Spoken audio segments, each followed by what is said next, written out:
Greetings of the day, my students. Higher Secondary Council থেকে তোমাদের জন্য এই lessons গুলো, presentation lessons গুলো বানানো হচ্ছে so that you get some support for your semester 4 exams. So I am Nita Dotto, who will be giving you this presentation on hawk roosting.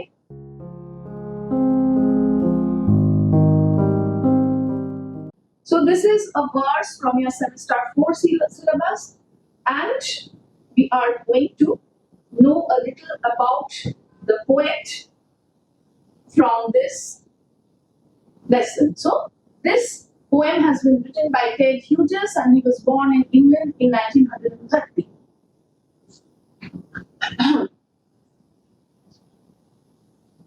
So he received his formal education at Cambridge, and he also served the Royal Air Force. He included his hawk roosting in the second book of poetry, which is called The Lupercal, and it was published in 1960. Hughes met with almost instant popularity in 1957 after his first book, and The Hawk in the Lane was published in his earlier days, and he liked to use nature to symbolize the action of man. As this point is very important because আমরা দেখব যে প্রকৃতিকে কিভাবে মানুষের প্রকৃতির সঙ্গে তিনি দেখাতে চাইছেন। হক রুস্টিং পোয়েমটা কিন্তু খুব বড় একটা উদাহরণ। So in hawk roosting we can easily compare the hawk to a human. আমরা এই হক রুস্টিং পোয়েমে দেখব একটা মানুষের সাথে কিভাবে মানুষের যে চারিত্রিক বৈশিষ্ট্যগুলো আছে সেটার সঙ্গে কিন্তু হকের যে চারিত্রিক বৈশিষ্ট্য সেটা তুলনা করা হয়েছে। And unarguably the most powerful and resourceful being on the planet. আমরা জানি হিউম্যান বিংস কিন্তু কোনো কিছু মানে কোনো দ্বিধা নেই এই বক্তব্যতে যে মানুষ কিন্তু সর্বশ্রেষ্ঠ জীব, because man has thinking power, and hence man is established as the greatest power in nature. So Hughes served as a poet laureate from 1984 until his death due to cancer. So Hughes died in 1988 from cancer, but before that, from 1984 till his death, he served as the poet laureate, which means সভা কবি যেটা আমরা বলি, সেই সভা কবি হিসেবে কিন্তু উনি আমৃত্যু তার কন্ট্রিবিউশন রেখে গেছেন। এবার আমরা দেখব hawk roosting is characterized. এখানে আমরা একটা হকের পিকচার দেখছি।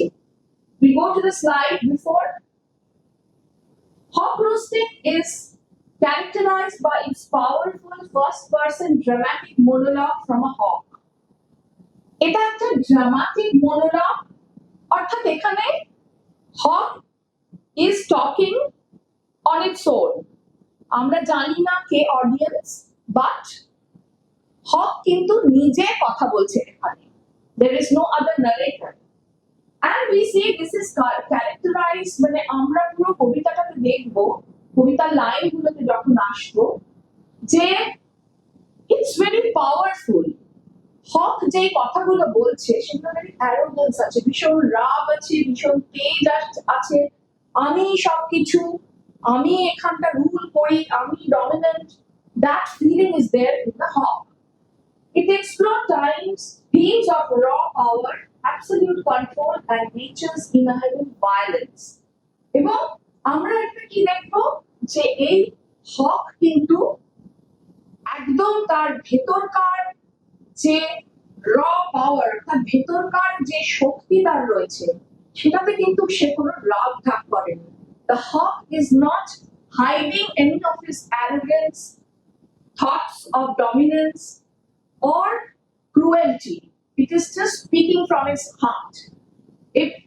It is telling of absolute control. আমরা পড়তে গিয়ে দেখবো যে ও বলছে আমি মানে সূর্য, পৃথিবী সবাই যেন আমার জন্যই কাজ করছে, আমি আছি তাই তারা আছে। So this shows an inherent violence of the hawk, which it does. The hawk expresses itself through vivid and brutal imagery and a commanding self-assured tone. It symbolizes unchecked authority and challenges human-centric views of the world. The delivery is done with simple language and a structured rhythm reflecting the hawk's rigid dominance. So, the delivery of the poem, once we read the poem, we will see it's a very direct language and also a very simple language. It does not have any human intricacies.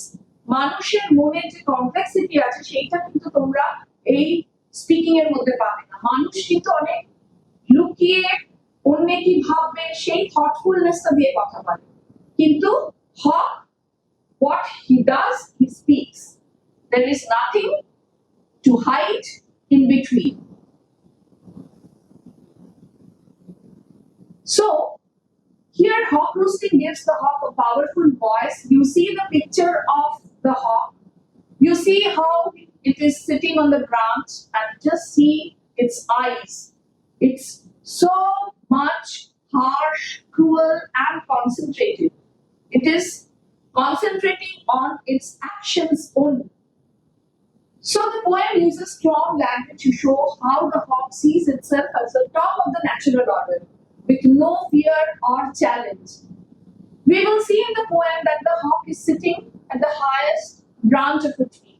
একদম গাছের উঁচুতে বসে আছে সে, এবং শুধু যে সে উঁচুতে বসে আছে তা নয়, ও কিন্তু ভাবে এই পৃথিবীর মধ্যে সম্পূর্ণ উচ্চ স্থানটা প্রকৃতি আমাকেই দিয়েছে। So with that we go to the poem structure. It consists of 6 stanzas, each containing 4 lines. There is no set rhyme scheme, কোনো যে particular একটা rhyme scheme আছে কবিতাটাতে তাই নয়, অর্থাৎ ছন্দ যে completely একটা particular আছে সেরকম নয়। Hughes rely on free verse in order to convey his themes to his reader. এখানে কি ছন্দের উপরে বেশি জোর দেওয়া হয়নি, লেখাটা একটা কমপ্লিট ফ্লো এর মতো, অন্য কিছুতে জোর দেওয়া হয়নি, জাস্ট হকটার বক্তব্যতে জোর দেওয়া হবে বলে তিনি এরকম ফ্রি ভার্সে লিখেছেন। So what has the poet done?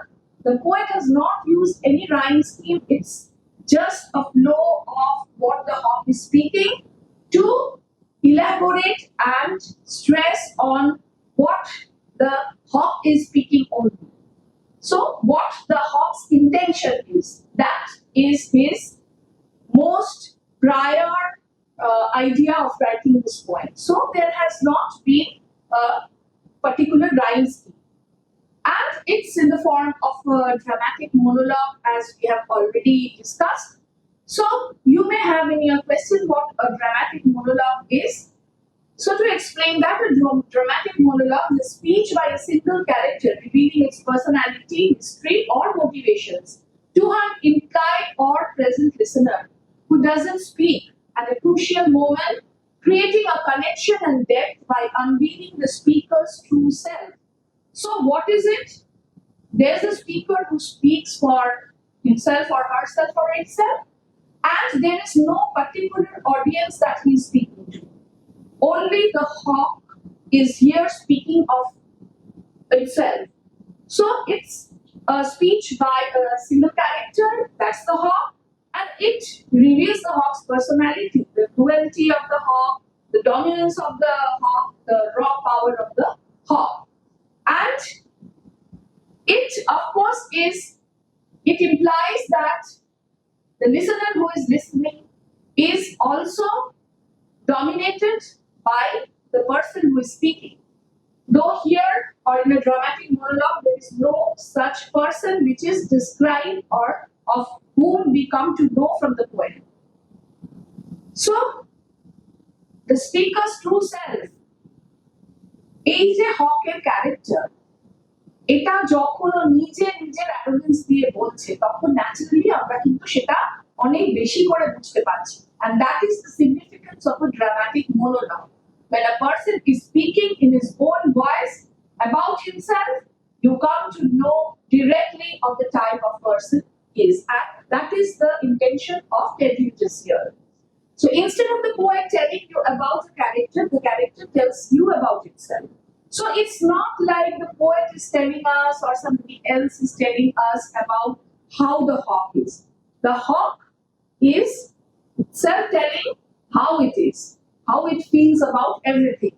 So of course that is more convincing for us to know about his character.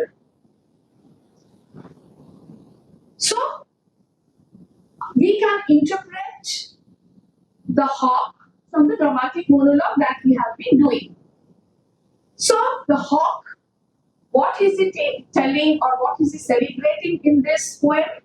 Hawk কি করছে, নিজের কথা কি বলছে? সে বলছে it's absolute power, instinct and dominance over nature. নেচারকে say overpower করেছে। এবং the hawk is viewing the world as its personal empire for hunting and authority. The hawk is thinking that the whole world is a place for it to hunt. The world is putting forward itself in its prey. অর্থাৎ হকটা মনে করছে যে পৃথিবী তো আমার জন্যই, পৃথিবীর যা কিছু তৈরি হয়েছে, পৃথিবীর যা কিছু আমি গাছের উপর থেকে বসে নিচে দেখতে পাচ্ছি, সেই সবকিছু আমার, সেই সবকিছু আমি যখন চাইবো তখন কিন্তু আমি যা খুশি করতে পারবো। The bird is exploring themes of raw power, ego, and harsh realities of survival through its arrogant, self-assured voice. And also, it lacks so-called human morality. মানুষের যে বোধটা রয়েছে যে আমি অন্যকে হার্ম করব না, কিন্তু সবসময় কি সেটা রয়েছে? তা তো থাকছে না। যখন দুটো দেশ যুদ্ধ করছে তখন তো সেই মোরালিটিটা থাকছে না, কিন্তু মানুষ কিন্তু তার সেই কাজের জন্য একটা মোরালিটির বা ভালো চিন্তার আবরণ দিয়ে দেয়। সে চেষ্টা করে একটা কারণ দাঁড় করানো, যে এই কারণে আমি এই কাজটা করতে বাধ্য হচ্ছি, এই কারণে আমি এই যুদ্ধটা করতে বাধ্য হচ্ছি। কিন্তু হকের মধ্যে কিন্তু সেটা নেই। A hawk doesn't need to give any reason for killing. This is its directness, which is different from human beings. Human beings, even if they do the killing in wars or for any other reasons, they give a reason for doing that work. Yes, I needed to go for this war because I wanted to save so many people, or any other reasons that they may be stating. But the hawk is very different, because a hawk doesn't do this. A hawk is very direct in saying, I want to survive, so I kill. আমার খাবার সংগ্রহ করার দরকার, তাই জন্য আমার মারতেই হবে, আমার প্রয়োজনে আমি মারছি, এর মধ্যে কিন্তু কোনো ভনিতা নেই। তাহলে আমরা হকের এই যে একটা self assured voice, like the hawk is very very confident about what it really wants. So look at the eyes.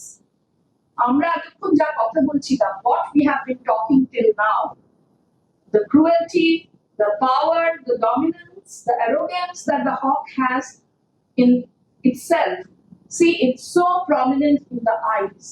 তাই না? চোখগুলো দেখেই মনে হচ্ছে না ভীষণ ক্রুয়েল, আমার যা ইচ্ছে আমি করবো, everything is in my grip, I can kill and do whatever whenever I like.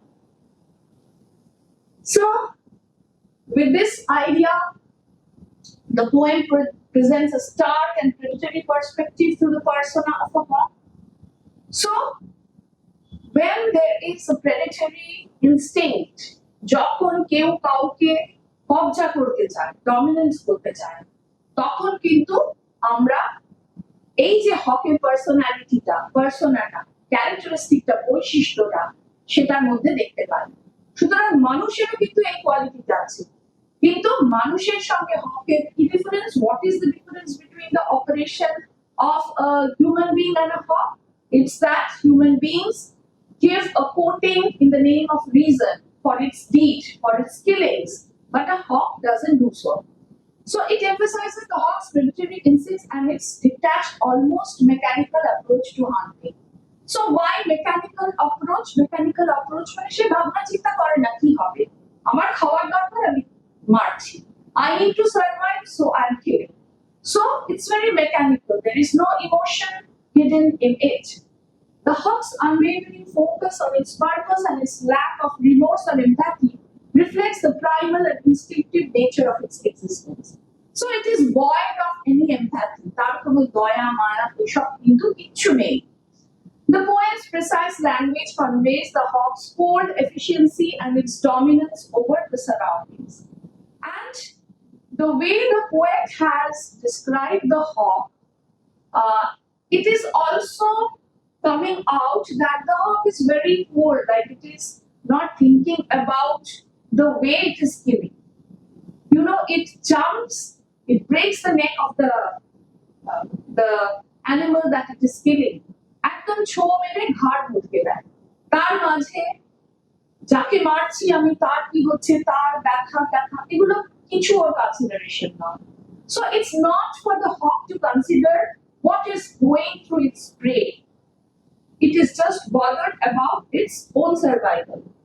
So the imagery of the hawk's hooked beak and the feet and its allotment of death underscores its predatory nature.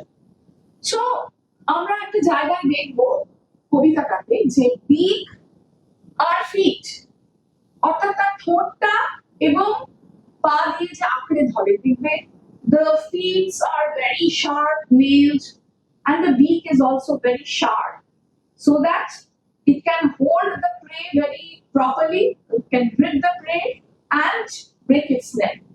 So all these describes that nature has created it in a way so that it can carry on the way it wants to. So nature প্রকৃতি ওকে যেভাবে তৈরি করেছে হকের মনে হচ্ছে যে nature তো আমাকে তৈরি করেছে এই কাজটা করার জন্য.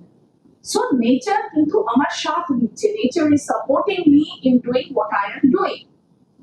The hawk's perfect perspective is further emphasized by the use of first person. দেখবে I বলে বলছে. তো এটা কেন? We have already discussed এই dramatic monologue-টা নিজের যে থটস গুলো সেগুলো ডিরেক্টলি তোমাদের কাছে পৌঁছে দেওয়ার জন্য to speak and connect directly to the audience, to the listeners, whoever is listening to the hawk. তাই জন্য এই this process has been taken by the poet.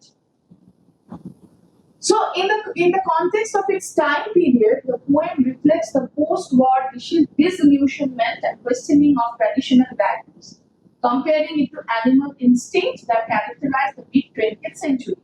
It suggests a critique of the arrogance and destructive power of humanity by presenting the hawk as a symbol of unchecked aggression and the futility of war. So this also is a post-war reflection, as I was telling you that in wars, you know, human beings also kill without any thought. They are fighting with each other, but of course they have a reason that they put, yes, we are at war with this country, we are killing these people because we have a greater good to do. So that is their reasoning. তো কি হয় একটা যুদ্ধের পরে মানুষ কিন্তু তাদের নিজেদের ডিফেন্ড করার জন্য বলে যে না আমি এই কারণে যুদ্ধ করেছিলাম, যুদ্ধ না করলে আরো বেশি মানুষ ক্ষতিগ্রস্ত হতো অন্যভাবে, তাই জন্য আমি যুদ্ধ করেছি. তো এইটার যে ডিসএলিউশনমেন্ট অর্থাৎ মানে এটার অ্যাকচুয়ালি কোনো মানে হয় না. Killing of human beings is not at all approved anyhow with any reason. তো সেই জন্য এইটাকে ইঙ্গিত করেও কিন্তু পোয়েট হয়তো বলতে চাইছেন যে futility of war. Futility means the uselessness of war. War just ends a lot of lives, killings, and so war is useless. The poets of that time wanted to give this idea to everybody. কবিরা কিন্তু এই anti ওয়ারে অনেক কবিতা লিখেছেন যাতে এই war না. এখানে কিন্তু এই ওয়ারের যে ব্যাপারগুলো ইউজলেসনেস সেটা খানিকটা এই হক ইনস্টিংক্টের সঙ্গে তুলনা করা হচ্ছে. This waging of war is compared to the hawk's instinct of killing ruthlessly. So what the poet is trying to tell is as the hawk kills without any sympathy, empathy, any emotion, any thought, so does people in a war kill each other. So here that point is of course shown through the hawk's character. So what does the hawk do? It has control over the whole universe, it rules the whole universe, and it kills. So here I have tried to make a mind map for you to remember the different characteristics of the hawk. Now we go to the title, what is hawk roosting? Roosting is actually resting.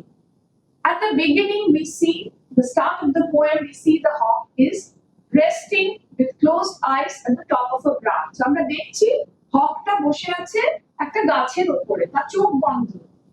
But we know that closed eyes is not a thing of resting actually. Even when he is resting, he has that plan of killing his next prey. সে কিন্তু concentrate করছে, মনোযোগ সঞ্চয় করছে এবং সে plan করছে কিভাবে next কিলিংটা করব। So hooked দেখো আমরা ক্লজ গুলো জাস্ট যাতে ভালো করে ধরতে পারে, so that it can catch hold of the prey very properly. And it has this beak also, this beak and feet we have discussed earlier also. These help the hawk to do the killing perfectly. And the trees cause a convenience.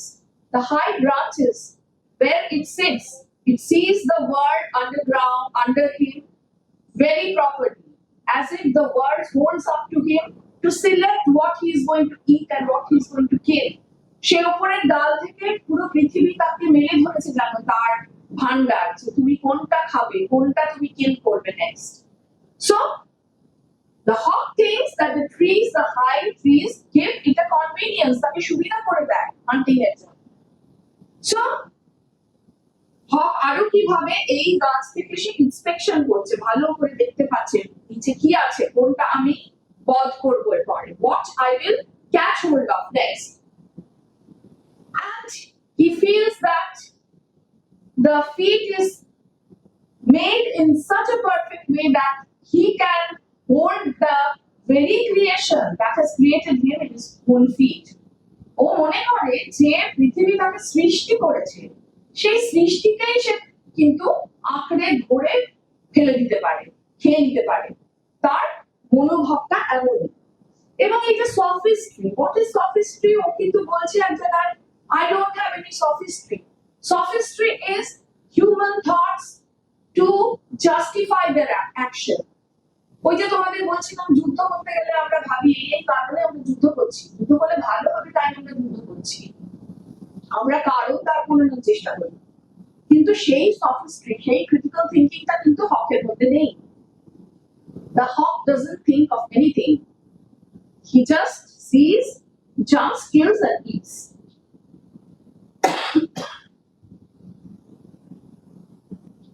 So now we go to the poem. I sit in the top of the wood, my eyes closed, in action, no falsified zeal. Between my hooked head and hooked feet, or in sleep, rehearse perfect kills and eats. Just I was telling you that the hawk is sitting quietly at the top of the tree, but it is not resting. Hawk কিন্তু rest নিচ্ছে না, ওই ঘুমের মধ্যেও সে কিন্তু plan করে যাচ্ছে। See here it's written, or in sleep rehearse perfect kills and eat. So when the eyes are closed, the hawk is actually rehearsing how to kill. No falsifying dream, that means that it does not imagine anything. Just as I was telling you, he has no human sophistry. It is thinking about practicing the perfect kills in its mind.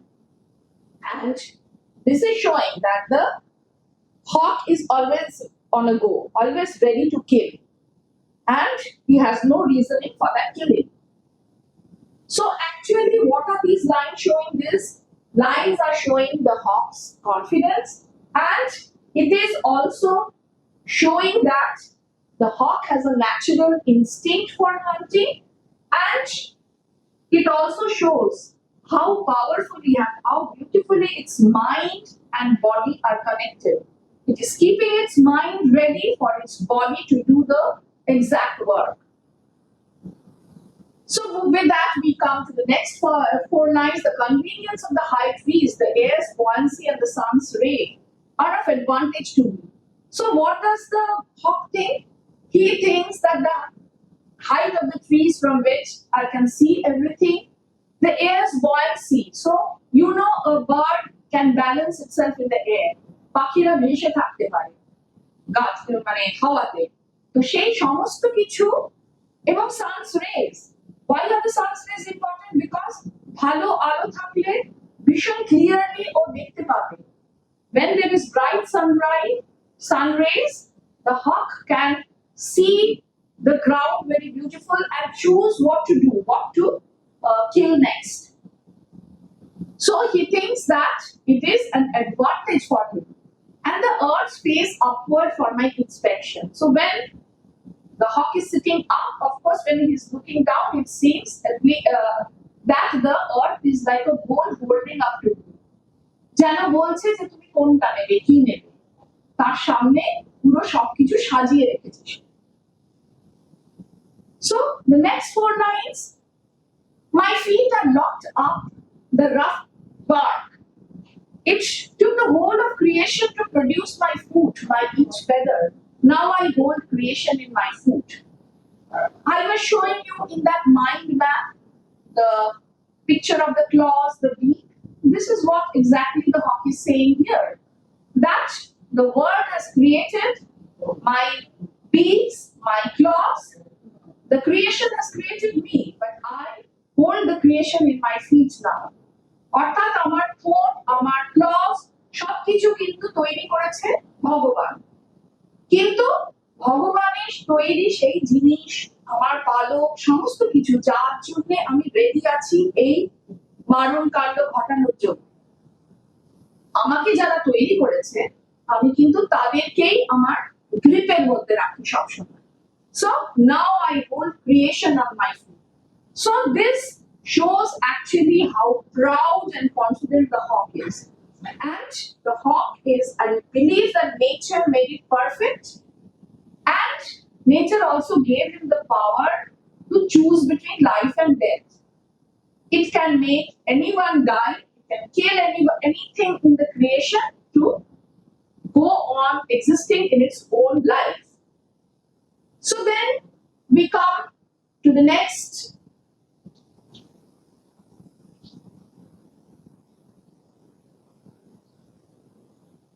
or fly up and revolve. These are the next four lines. Or fly up and revolve with all slowly. I kill where I please because it is all mine. There is no sophistry in my body. The manners are tearing of heads. So he doesn't think anything. He thinks everything is mine and I don't have to give any reason why I kill. সবকিছু আমার, সেজন্য আমি যা খুশি করতে পারি. আমার এই যা খুশি করার জন্য আমার কাউকে কিছু কৈফিয়ত দিতে হবে না.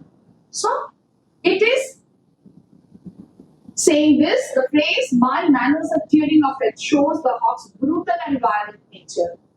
So how does the hawk kill? We already discussed that it tears off the head and the মাথা খুলে নেয়.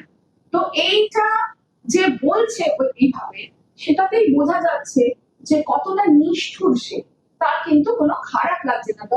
The hawk is not feeling bad at all to do the thing in that cruel manner. The allotment of death for the one path of my flight is direct to the bones of the living. No arguments assert my right. The allotment of death. Just imagine he is allotting death. He is giving death to creatures.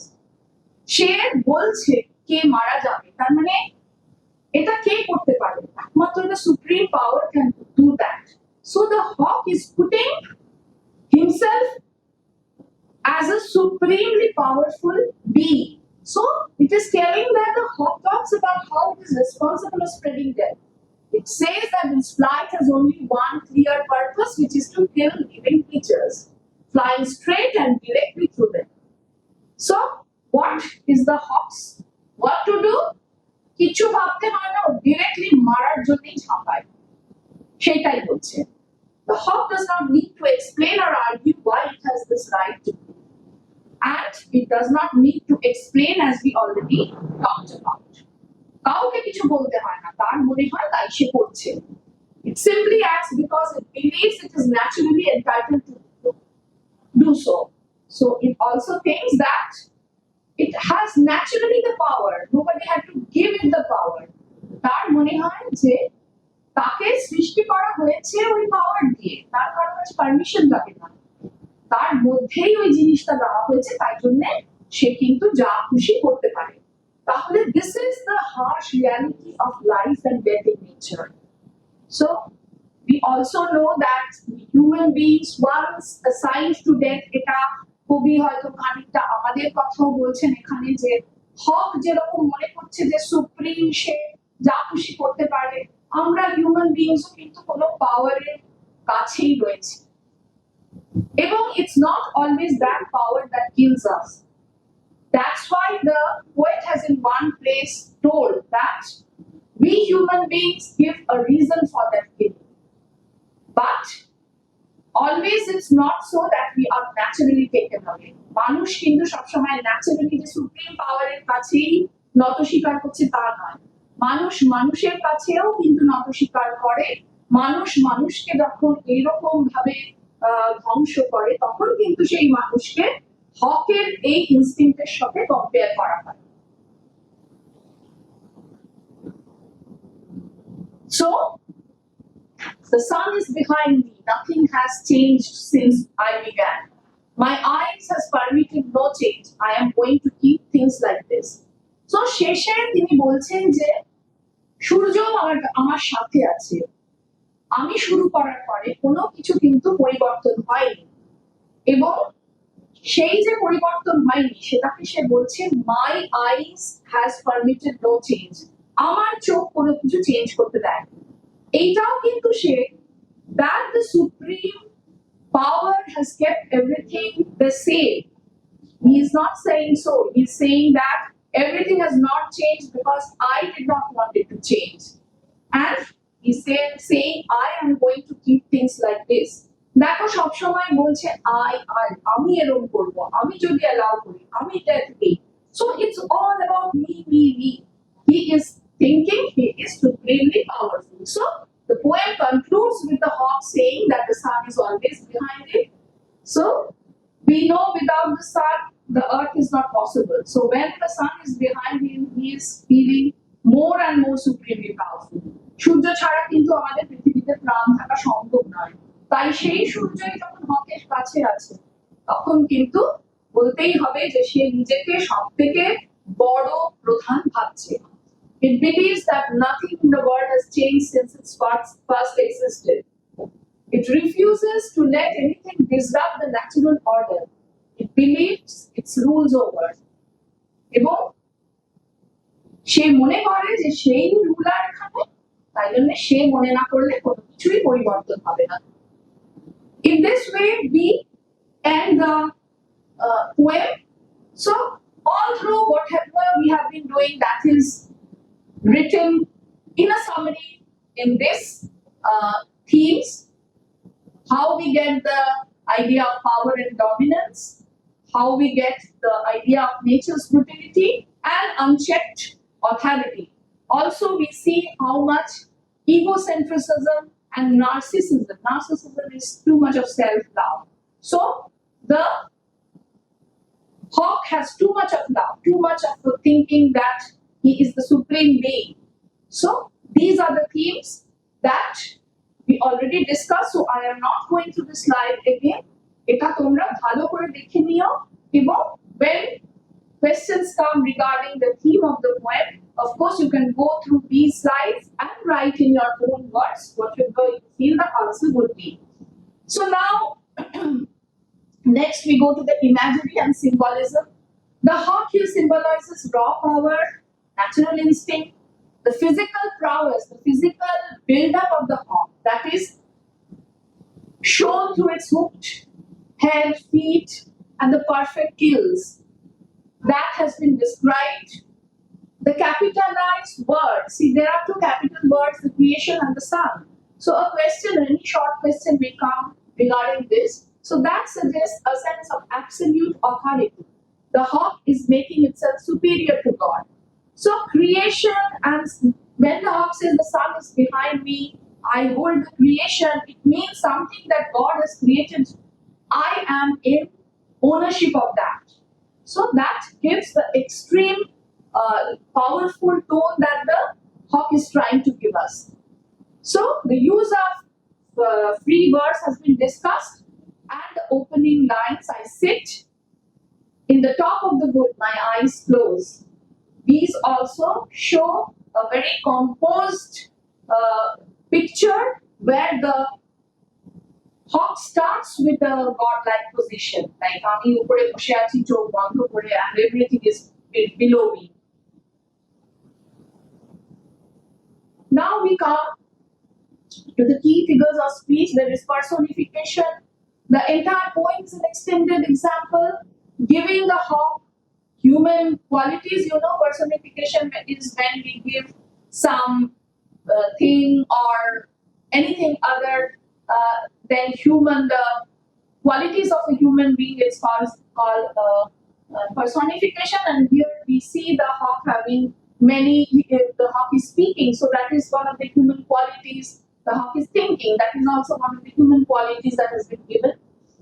And then there is metaphor, I hold the creation on my foot, directly compares the hawk's power to holding the world, making it a godlike figure. So it holds the creation, actually God holds the creation. So there is a metaphor here comparing the hawk to a godlike figure. Dramatic monologue we have already discussed. Alliteration is when in a sentence there is a particular alphabet repeating itself, like hooked head and hooked feet. See, hooked has 8, head has 8, and hooked again has 8. So this is an alliteration. Juxtaposition, it contrasts the typical benign view of nature with the hawk's brutal reality. So there is, nature is actually good upon us because there is a balance in the nature's ecosystem that keeps human life going. You have also learned the poem greenhouse effect, where we see the greenhouse effect actually helps the human beings, but overuse of everything is destroying. And in the greenhouse effect poem, you have read this. So the overusing by human beings is creating a loss of balance. So here also we see nature as such tries to support us always, but the actions of the hawker যে জিনিসগুলো, হক যে কাজগুলো করছে সেগুলো কিন্তু ব্রুটালিটির কথা বলছে. So nature is not brutal as such. Nature is brutal at times when human beings exploit it, but as such the hawk here is contrasted with nature.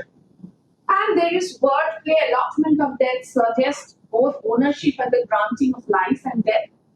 So here the hawk is considering itself the owner in the whole poem, and there is the allotment of death speaks of that. So now my mapping is whatever I have taught till now. Here in a nutshell, I am going to keep things like this.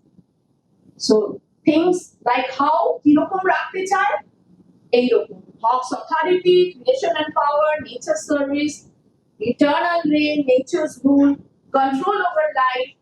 So all these are the things which you need to keep in your mind. So this mind mapping, it will perhaps make your things easier. So keep a note of this or make a screenshot of this so that on seeing this, you get the whole picture of the poem in your mind. So with this, we come to the question pattern. Here, you have 3 poems. So short answers, type question will be of 2 marks, where you have to answer 2, and total there will be 4 marks. There will be descriptive question of 6 marks. There will be 3 questions because there are 3 poems in your syllabus and you have to answer 1. And again, as I always say, please see, how the marks division in the questions are, whether it is a whole 6 marks analysis or summary, or is it a broken question type, like in fragments? So answer according to the marks.